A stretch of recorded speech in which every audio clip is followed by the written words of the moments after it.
Buzz is a coach that in a lot of ways is built for the modern college basketball, at least on the front end, where it's not going to take him as long to do the things that he wants to do. Story time with your old pal Craig. Let's get it, man. The year is 2011. The place is Cleveland, Ohio. Syracuse University, the university I'm attending at the time, is preparing for the NCAA tournament. Also in their little pod is one Marquette, coached by Buzz Williams. And the day before gameplay happens, you have these big press conferences, all the national media there, all the local media that's made the trip, and I'm there as student media. And I walk into the Buzz Williams press conference because whatever I was working on the Syracuse front was ending. Buzz at that time was a conference rival with Marquette in the Big East. Had these guys named Jimmy Butler and Jay Crowder and Darius Johnson-Odom, amongst others, on the squad. Those guys wound up in the league. Jimmy's still there somehow and still very good, even though we're all old now. But I just remember walking into the room. And you ever walk into a room, Anthony, and you notice that the energy in the room is not what you expected it to be? Yeah. That was that room. As Buzz Williams was telling his life story to a group of reporters and talking about, all this different things he's done along the way and having to sleep in here and, because he didn't have a house and he was poor and riding tractors out in Texas and, how grateful he was to be doing the job that he was. And just, I don't remember the details. There's half of me that went to say, like, should I go back and try to find this press conference today? I decided it wasn't worth my time, but I'll never forget the feeling of walking into that room and being like, something is happening. There's a moment happening, and I have walked into the middle of it. And Buzz must have talked for a solid 5 minutes, which was bizarre because that was very clear from the moment I walked in that he had already been talking for a while. And it turns out I think he told like a 9-minute story. And I remember looking back at the transcript, and it was like 4 pages worth of transcriptions. But that was the first time I ever really encountered Buzz Williams. And it looks like over the next 4 to 5 years, as long as Buzz keeps his new job and I keep mine, that we're going to have a little bit more to do with Buzz Williams. This is a really good hire by University of Maryland. And I think there's probably a lot of folks that would say that Buzz Williams is a better basketball coach than Kevin Willard. Now, I'm very curious to see how Buzz Williams fits in replacing Kevin Willard in the current state of Maryland. And I don't mean like the jurisdiction, the lines on a map is the state, the current state of play at Maryland. I was talking to somebody who knows Buzz pretty well earlier today. Yeah, Anthony, hear that? Actual reporting from your boy. What's up? Still got it. Let's get it. I was talking to somebody that knows Buzz pretty well earlier today, and he's like, he won't care. They don't have an AD. Buzz is going to do his own thing. Buzz will come in. He's got his people. He's got his way of doing business. He doesn't really care about how things were done. Like, it's not like he's not going to embrace the traditions and, those kinds of things. Like, it's not like he's going to try to change the mascot. But when it comes to the basketball operation, he's going to do things his way. And he's got his types of players that he's going to want. And in the current college basketball environment, I actually think that's a strength. Where it used to take a long time to change over a program. And you look at his track record when he got to, say, Virginia Tech. It took him a couple years to get to the NCAA tournament. And then he went to 3 straight. And then he left. But it took him a while to build it up because the old transfer rules were still in place. Players had to sit out a year. It was more punitive. You couldn't just go into the portal, find your guys, give them some money, and be like, hey, buddy, you ready to come rock this thing? And that's how it is now.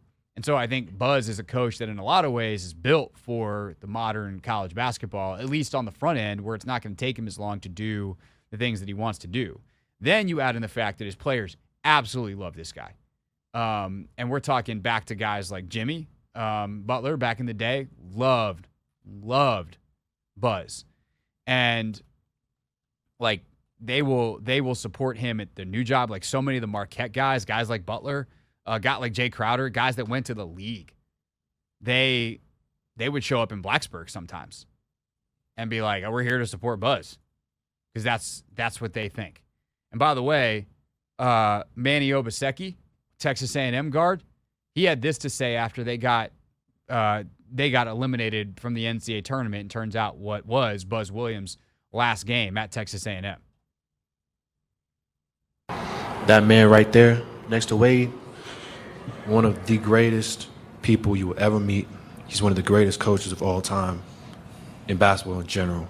And he's changed my life. He's changed each and every one of our lives. And I'm so thankful for him. Coach Buzz, you mean everything to me. I love you. No matter what, I know you're going to be one call away, one text away. And no matter what anybody says, he's one of the greatest. And y'all can't change that. And nobody will change that or take that from him. Thank you. If I got a son that's going to play basketball, I want him to feel that way about his coach. That at the end of the time together, he can look at that grown man who took care of him and coached him and pushed him to be the best version of himself and be like, Coach, I love you. Like that's what it's about at this level. And it's not just about the basketball on the court. Like Buzz is a guy that talks about life with his players and is, you know, I don't know if religious, but spiritual. Sure. He might be religious too. I don't know. But like he's a deep, deep guy. And I think that's great. I think that works well in the living room in your recruiting. Now, you also got to have the checkbook. And I think that's going to be the question, right? Does he get the support from the Maryland administration that ultimately was what Kevin Willard said was the reasons he was leaving? I think Willard just wanted a different situation. But does he get the same commitments that Willard apparently got and then left anyway when it comes to resources and all that kind of stuff? And there's obviously politics at any major university. But I'll tell you what, Anthony, you want one of the worst places for politics, and I don't mean like governmental politics. I mean the politics in terms of like, do you know how to pull the strings? Do you know how to play the game?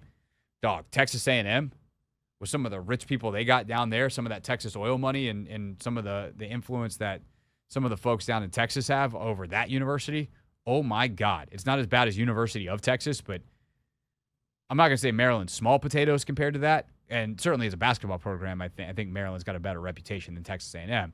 But I am telling you, like when it comes to the politics of an institution, I think Maryland, not that there's no politics, not that there's not pockets, you know, or hands to shake and babies to kiss and all that stuff, but I'm just going to say Buzz Williams is probably well-versed in politics and is ready for a step in a different direction after 5 years at Texas A&M. But here's the thing.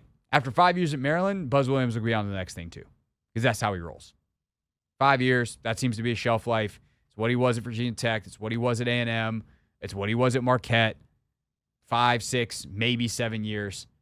And so if you're looking for the next Gary Williams, Buzz Williams ain't about to be your next Gary Williams. He ain't going to be here until 2040. And that's just the reality of the situation. But I think if you look at the next wave of coaches, especially locally, and especially you look at a guy like Dwayne Simpkins, who just re-upped with American, like let Dwayne Simpkins go somewhere else next year. Sorry, American University. Sorry, David Aldridge. I'm not trying to steal Dwayne Simpkins from you. But let him go somewhere else. Take a step between American and Maryland. And then when Buzz is done in 5 years and has gone to 3 or 4 NCAA tournaments and a couple of Sweet 16s, then maybe Simpkins will be ready then. And then maybe I think you go in the direction that Len Elmore and Steve Blake and Grievous Vasquez, and I don't know, maybe Juan Dixon somewhere. I just haven't seen a public comment from him. Want you to go and hiring someone with more university and local ties. But for right now, considering the state of this program in flux, and to get a coach the caliber of Buzz Williams, and to know who Buzz is, that he's like a winning starter pack all by himself. He's a self-contained basketball success machine.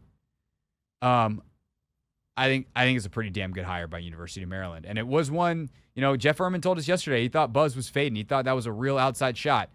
But this came together quickly. They got it done, and Buzz Williams is the next coach at the University of Maryland. Yeah, I think considering their situation, to get a guy like this that has, you know, a reputation and, you know, has been a proven winner, I think does say a lot. And we've seen him take 3 different schools to like the NCAA tournament. So like he knows what it takes, you know, to get there. And I think this is the best outcome for, you know, a Maryland team that, you know, sort of kind of was scrambling and still is scrambling because they still have not hired an AD. So the fact that you get your head coach at this point in time where, you know, guys are in the portal and, you Jeff Erman said yesterday, like teams and players, like you got to be on it, because if not, guys are going to be competing elsewhere, and you got to just make the most of it. So. Yeah, it's going to happen quick, and you got guys like Gillespie and Rice who might wind up leaving. Who knows? Maybe they wind up talking to Buzz and like, actually, pull my name out of the portal. I want to play for this dude. There's definitely a chance one of them might wind up at Villanova with Willard. Like both of them might wind up at Villanova with Willard. We'll see. But I'm curious now, Terps fans, what you think? 301-230-0980 is the phone number. You got your guy, 301-230-0980, 301-230-0980. We take your calls next, and then we'll check in with some insiders and experts as we go here today. Also, we'll get you a little bit more on what Dan Quinn said this morning, all the NFL news. We're tracking it all here on The Hoffman Show. Hey, this is DA, and you're listening to The Hoffman Show on the Team 980 and the Odyssey app.